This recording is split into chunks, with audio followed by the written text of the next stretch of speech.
Hi hello friends, welcome to a time cinema Esha movie review. ఈ వీడియోని ఒక like చేసి కొత్తగా వచ్చిన వాళ్ళైతే మన ఛానల్ని సబ్స్క్రైబ్ చేసుకోండి ఫ్రెండ్స్. మూవీ రన్ టైం వచ్చేసి 2 hours 5 minutes ఉంది. మూవీలో సినిమాటోగ్రఫీ గుడ్, సౌండ్ డిజైనింగ్ అయితే బాగలేదు. అనవసరమైన సీన్స్ లో అనవసరంగా వస్తూ ఉంటుంది. బ్యాక్గ్రౌండ్ మ్యూజిక్ బాగుంది, కానీ ఏమీ లేని సీన్స్ లో కూడా చాలా లౌడ్ గా వస్తూ ఉంటుంది. బేసిక్ స్టోరీ లైన్ ఏంటంటే, సొసైటీలో ఉన్న దొంగ బాబాలను, దొంగ స్వాములను హెబ్బా పటేల్ అండ్ వాళ్ళ ఫ్రెండ్స్ కలిసి పోలీసులను పట్టిస్తారు. అలా ఒక బాబా దగ్గరికి వెళతారు. ఆ బాబా, మీకు దయ్యాల పైన ఆత్మల పైన నమ్మకం లేదు కదా, నేను 3 రోజుల్లో నిరూపిస్తానని ఒక ఇంట్లో ఉండమంటాడు. ఆ ఇంట్లో ఏం జరిగింది అనేదే బేసిక్ స్టోరీ లైన్. మూవీలో సీన్స్ అయితే కంటిన్యూటీ అయితే ఉండదు. మూవీలో సీన్స్ కట్ అవుతూ ఉంటాయి. అది రాత్ర పగల అర్థం కాదు, సడన్ గా చేంజ్ అవుతూ ఉంటాయి. అందువల్ల ఈ మూవీకి మనం కనెక్ట్ కాము. మూవీ ఒక ఫ్లో లో ఉండదు. మూవీ చాలా స్లోగా ఉంది. రైటింగ్ కొన్ని సీన్స్ వరకు బాగానే రాసుకున్నారు, మిగతా రైటింగ్ అయితే బోరింగ్ గా ఉంది. స్క్రీన్ ప్లే కూడా చాలా స్లోగా ఉంది. క్లైమాక్స్ ట్విస్ట్ అయితే బాగుంది,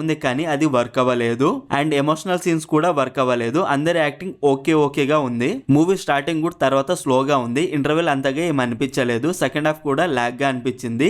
క్లైమాక్స్ ట్విస్ట్ అయితే బాగుంది. ఈ మూవీని ఫ్యామిలీతో చూడొచ్చా అంటే చూడొచ్చు friends. No adult scenes and no bad language. Overall ఈ మూవీ నాకు ఎలా అనిపించింది అంటే, నాకైతే నచ్చలేదు ఫ్రెండ్స్. మరి మీరు ఈ మూవీ చూసుంటే మీకు ఎలా అనిపించిందో కామెంట్ చేయండి friends. Streaming on Amazon prime video. మరిన్ని మూవీ రివ్యూల కోసం మన ఛానల్ని సబ్స్క్రైబ్ చేసి బెల్ ఐకాన్ ఆన్లో పెట్టుకోండి.